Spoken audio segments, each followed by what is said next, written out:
नमस्कार, सुवर्णाज किचनमध्ये मी सुवर्ण तुमच्या सगळ्यांचे स्वागत करीत आहे. तर आज आपण पाहणार आहोत बाजरीची खिचडी. तर त्यासाठी आपण रात्रभर ही बाजरी भिजत घातलेली आहे आणि अर्धा वाटी मुगाची डाळ घेतलेली आहे. ही एक पाटी बाजरी घेतलेली आहे. पातेल्यात टाकून घेणार आहे आपण दोन्ही एकत्र. मुगाची डाळ भिजवायची नाही आहे, फक्त बाजरी भिजवायची आहे. हे दोन्ही आपण धुवून घेतलेले आहे. आता आपण याच्यात पाणी घालून शिजायला ठेवणार. अशा प्रकारे बाजरी आणि मुगाची डाळ आपण शिजायला घातलेली आहे. आता ही मऊ शिजवून घ्यायची आहे चांगली. एक तांब्याभर पाणी घातले, शिजवून घ्यायचे.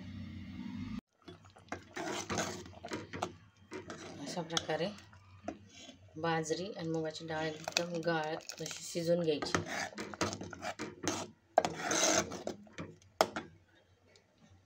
त्यात एक चम्मचभर मीठ टाकायचे. बाजरीचा खिचडी बनवण्यासाठी आपण तेल टाकून घेतलेलं आहे.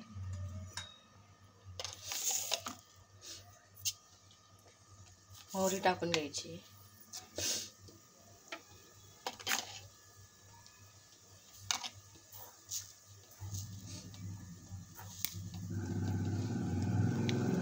जिरे अर्धा चमचा,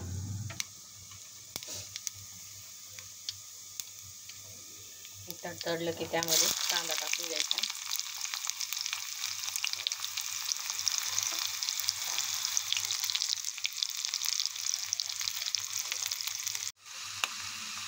कांदा थोडासा लालसर झाला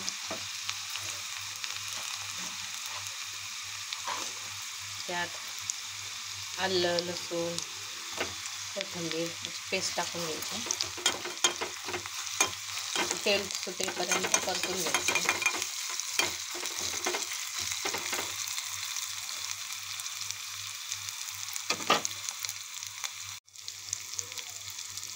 तेल सुटायला लागलं की त्यामध्ये कढीपत्ता टाकून घ्यायचा.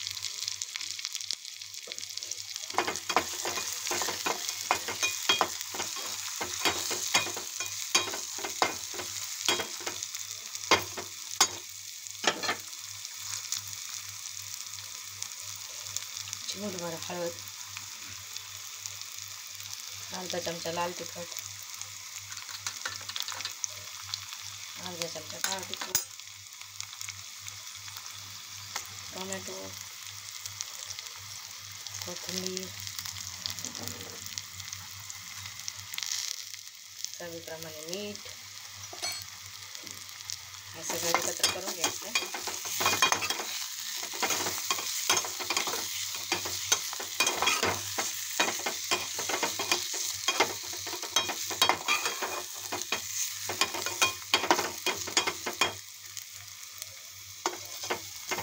थोड्या वेळ परतून घ्यायचं.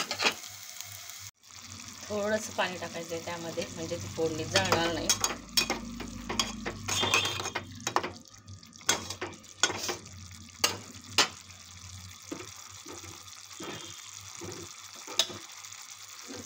आता आपण ही केलेली फोडणी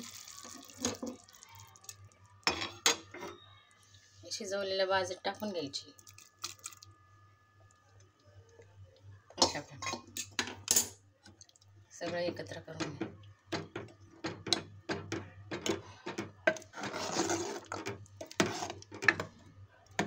पाच मिनिट गॅसवरच गरम होऊन द्यायचं.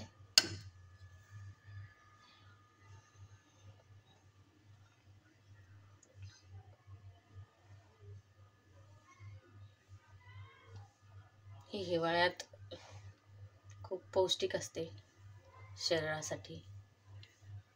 तुम्ही पण ही रेसिपी घरी ट्राय करा. कमेंटमध्ये नक्की सांगा तुम्हाला ही रेसिपी कशी वाटली ते. व्हिडिओला लाईक, शेअर आणि सबस्क्राईब करायला विसरू नका. बाय.